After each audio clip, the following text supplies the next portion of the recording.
Well, I just used the El Camino to pick up some planks.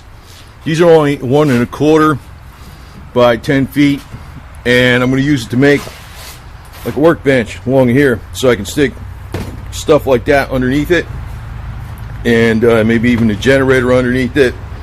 Then I have a table on top of it. I was going to get 2 by 6.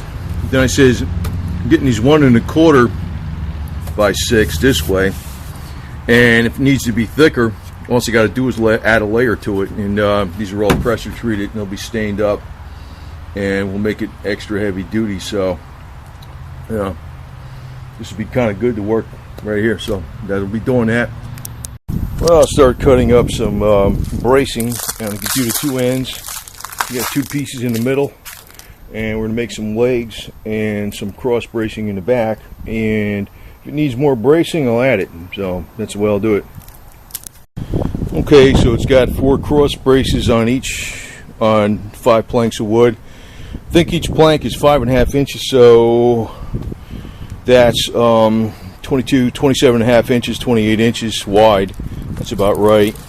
And there's 3 screws and each one of these going on, so they're in there pretty good. Nut nail screws. Next thing is make some legs, put some cross braces, and the other thing is, if I don't think it's strong enough or thick enough, I'll just add another layer, put more legs on it, make it super strong redneck, whatever the hell it is, because I might actually double or triple it up and put a vise on it or something, so it'll really be rock solid. Well, I got a lot of it installed. Cut out some more wood. I used some jigsaw because it isn't too noisy at night. I was using this little puppy. Got a nice big blade on it. Worked nice. Worked actually faster than the old circular saw, because that circular saw was so damn dull. But I'm going to put up the other side, and I'm going to use a brace like this across this way. And then I'm going to use some X braces from one side to the other, and that should hold it up pretty good. And then we're going to, but before I use it actually, finally, it's going to get stained up with some flood stain, some good stuff. And it's all pressure treated. There's going to be a lot of screws in it. Should be pretty strong. If it isn't strong enough, what I'll do is I'll just keep adding more wood. I could put a double decker wood on top of this. More leg braces across the bottom or something. I don't know, but should be pretty damn strong even as it is once I got it all buttoned up. Well, moving right along with it, put this board on the side of it. This is screwed into the side here, so this doesn't bend down.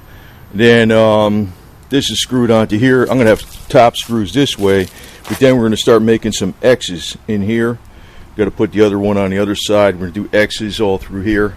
That should be pretty strong, and it could be made even stronger, but that should be pretty strong. It's going to go up against the wall over there anyway, and all that stuff's going to go under it and on it. So but before it goes there, it's going to get stained up really good with some weatherproof stain, and even though it's pressure treated. And if it needs to be doubled up on the top, we'll double it up. We'll put more wood on the top and make it even stronger yet. Well, that's basically it. I just got to I'm going to get out the air compressor, and I got a bunch of stain. I'm going to turn it upside down, stain it, but it's cross braced up pretty good. What I could do though also is I could screw it down into the concrete over there, and I can even make compartment doors in the front for lockable storage if I want to. And if I want to, I could double this up too later, or even put more cross bracing. But it's pretty strong. It's pretty strong. And what I'm going to use this for is like on the El Camino, when I'm working on it, like for instance, I'll be taking some trim off of it, some door parts. I'll lay them up on the workbench, and you know, I'll do the door one section, and when the door's done, you know, I'll probably paint it and everything too, and then go on to the next section. That's probably how I want to do it, in sections, because I don't like taking a whole car apart. It's ridiculous. I just don't like doing that, because I just don't like seeing things 50 million pieces. But This cost about, without the paint, I got like a whole big giant bucket of screws from Walmart. I got to add a lot more screws to it. Without the paint, it was about $70 worth of wood. 75 with the screws, maybe something like that. Not much. So you can never buy this in a million years for that much. So that's what it cost me. It's all pressure treated wood. It's double stained up. And I just want to leave you with this thought.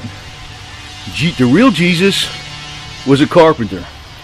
He wasn't a 5013C snake oil salesman. You know what I mean? He actually worked. You know what I mean? So his dad did that stuff, and Jesus did that. So if you're true, you know your faith by your works, right? I'll leave you with that message too. But it's not that hard to make this. And like if you make some brackets down here and you drill it into the slab, it ain't going nowhere. And you can add more cross bracing to it if you want. But after I paint it, I'm gonna paint the underside, the legs. It's gonna be upside down. So I'm just gonna upload the video now to show you what it looks like, and then I'm gonna flip it over and get the other side. It's gonna be painted with flood stain with an air compressor. So it'll look nice. It'll look nice.